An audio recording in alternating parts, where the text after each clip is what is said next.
there have been calls to defund police in states across the country, which has been seen as controversial for some people.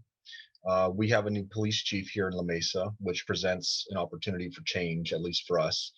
Talk about your relationship with the police and what qualifications you possess that may help push for reform in the La Mesa Police Department. Well, first of all, I started working with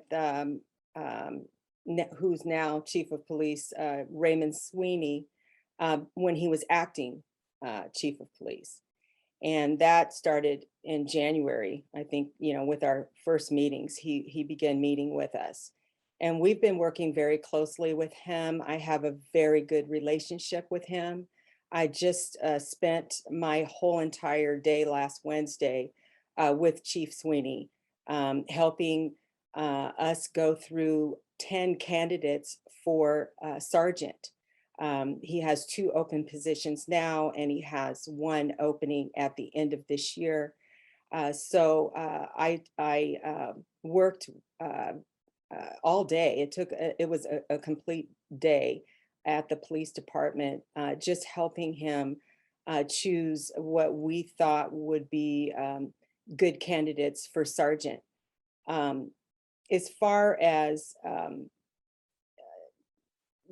the accomplishments that we've done so far with the city of La Mesa and the La Mesa Police Department, we are definitely on our way because Chief Sweeney has decided to lean in and start working with us and accept a lot of the complaints. And he realizes that the La Mesa Police Department has a lot of issues, a lot of problems. And then he just simply needs to start addressing them and working on them. And he's willing to work with the board to do that. And then, I'm sorry, what was your other question at the end there? It's basically just a follow up on that. What are your qualifications that may help you push for reform in the La Mesa Police Department?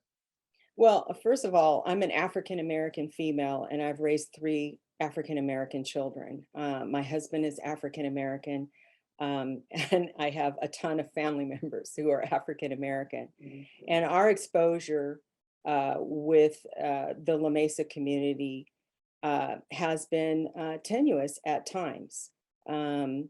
We've had a couple of issues that have come up, and while we have very good some of our police, or I should say most of our police officers are very good, there is issues with some of the bad ones, and we need to work hard to root them out, or at least find ways to work with them to see if we can get some issues resolved in regards to racism, inequality, and just we have issues with traffic stops and arrests.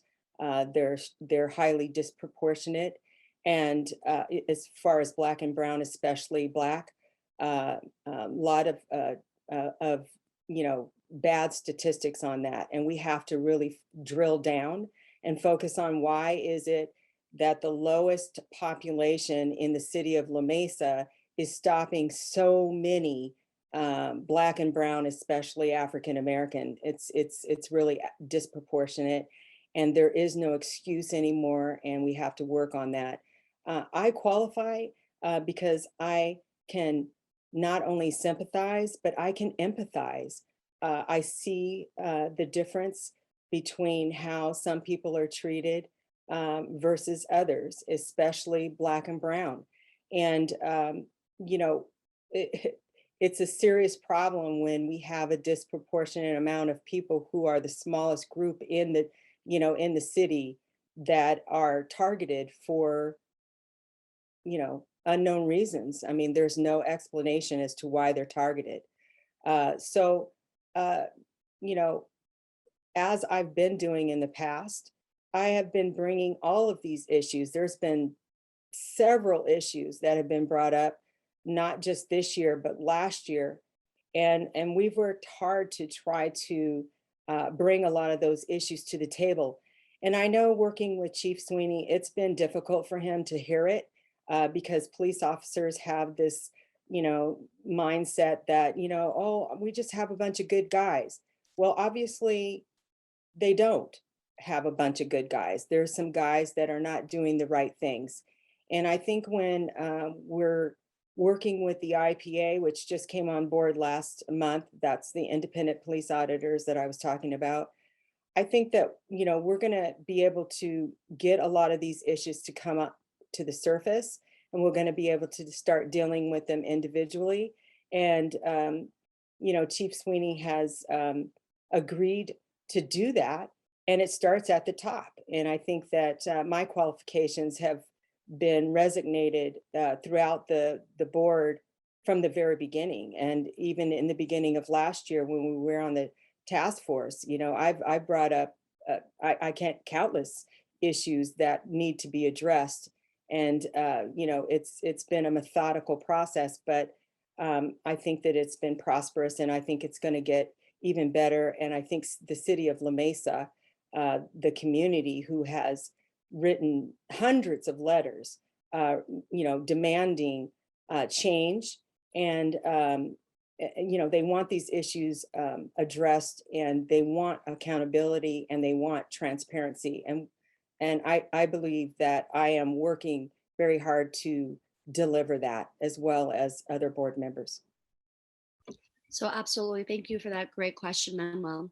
So my background, clear back to when I worked for CARE San Diego until now, has been to deal with issues when people are discriminated against, whether they're attacked or whether they are targeted by the police or community members. We have an ongoing and working relationship with all levels of law enforcement, from the police chiefs in multiple different cities, from the city of San Diego, La Mesa, East County, other parts of East County, North County, Chula Vista.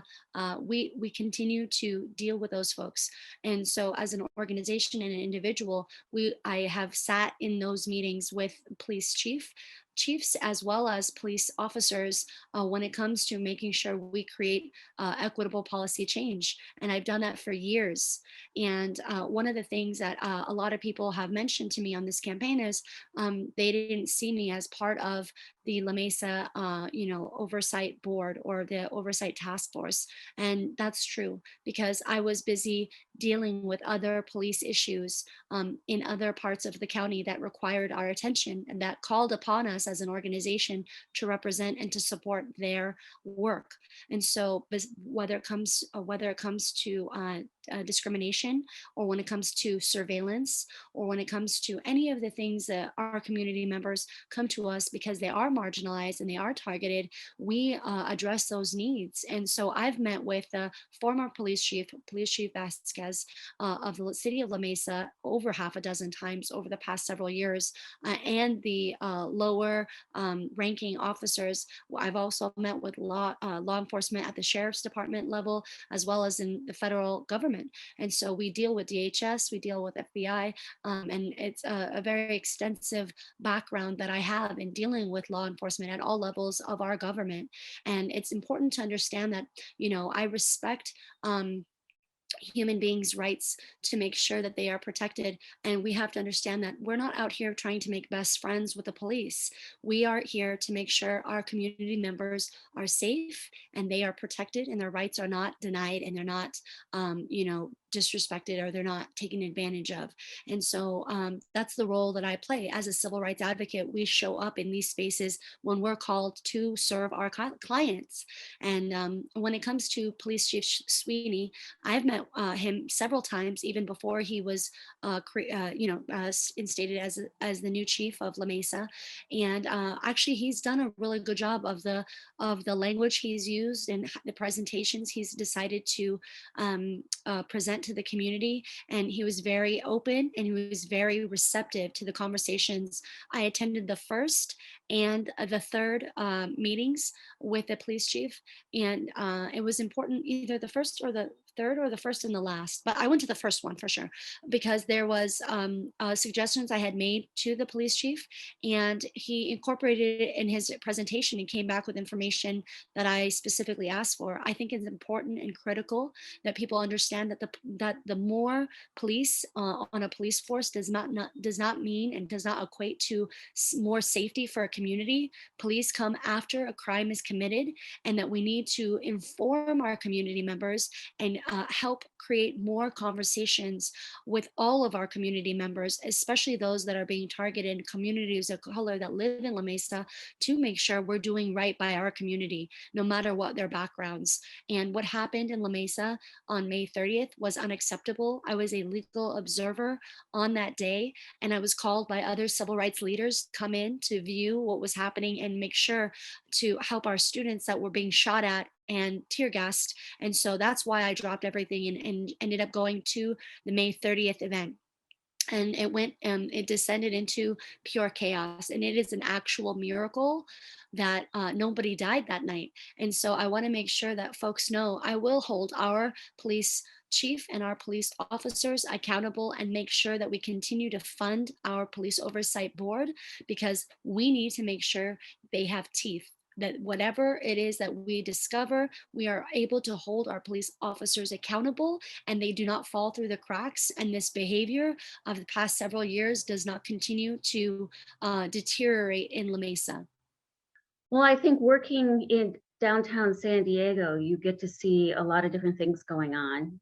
And you learn that you have to work together with the police force.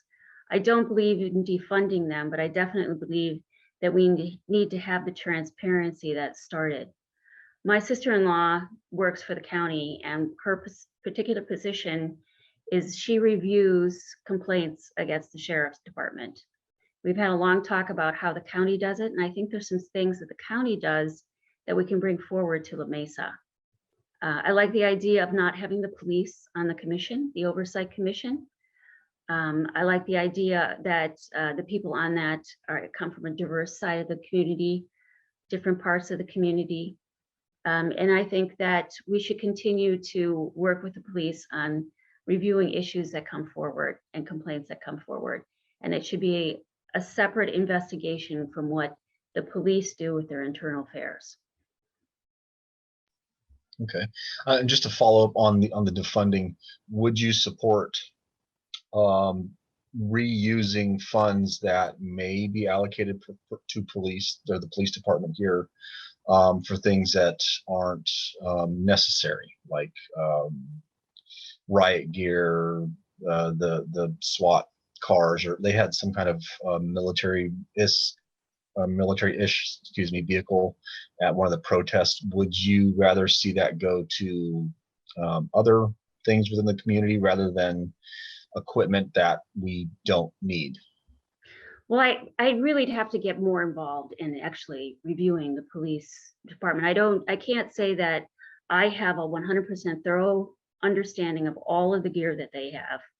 I have a basic understanding of their budget, but I'd rather like to see that we continue to have programs that are working within the police department, like the home program. So if there's a way that we can allocate some of those resources within the police department to community outreach, to working with teenagers at the high schools, working at the middle schools, more community liaison, and maybe not exactly defunding the police, but looking at the direction in which they are going, and basically encouraging and doing whatever we can to make sure that stuff doesn't happen again, like the riots. And I think part of that is just because the police department was just shutting down and not communicating. And I think that's very important, that the city council should have been there, should have been more vocal, and the police need to understand that they are part of this community and representing us.